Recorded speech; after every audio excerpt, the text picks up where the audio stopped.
Abi kaptanım oldu ne Doğanlar, abi Doğanlar kaptım kaptanım. Bu ne bu çıkan topraklarına göre. Tuğalama. Bunlar hani Türkmenistan'ın şampiyonluğu yaşlıkları. Oh. Allah. 3 tane şampiyon var. Bu dördüncü mü haberde. Bunlar bir. Ben 2020 yaşlıkların şampiyonu. Tuğalama. Yöret de.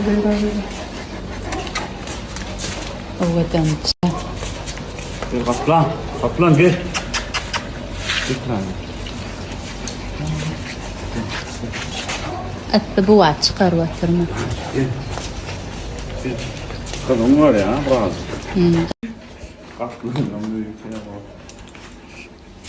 Muma öyle vurup neyle? Katı içelim hadi. Kaplanın yanına geç. Yatar yazdım. Buraya.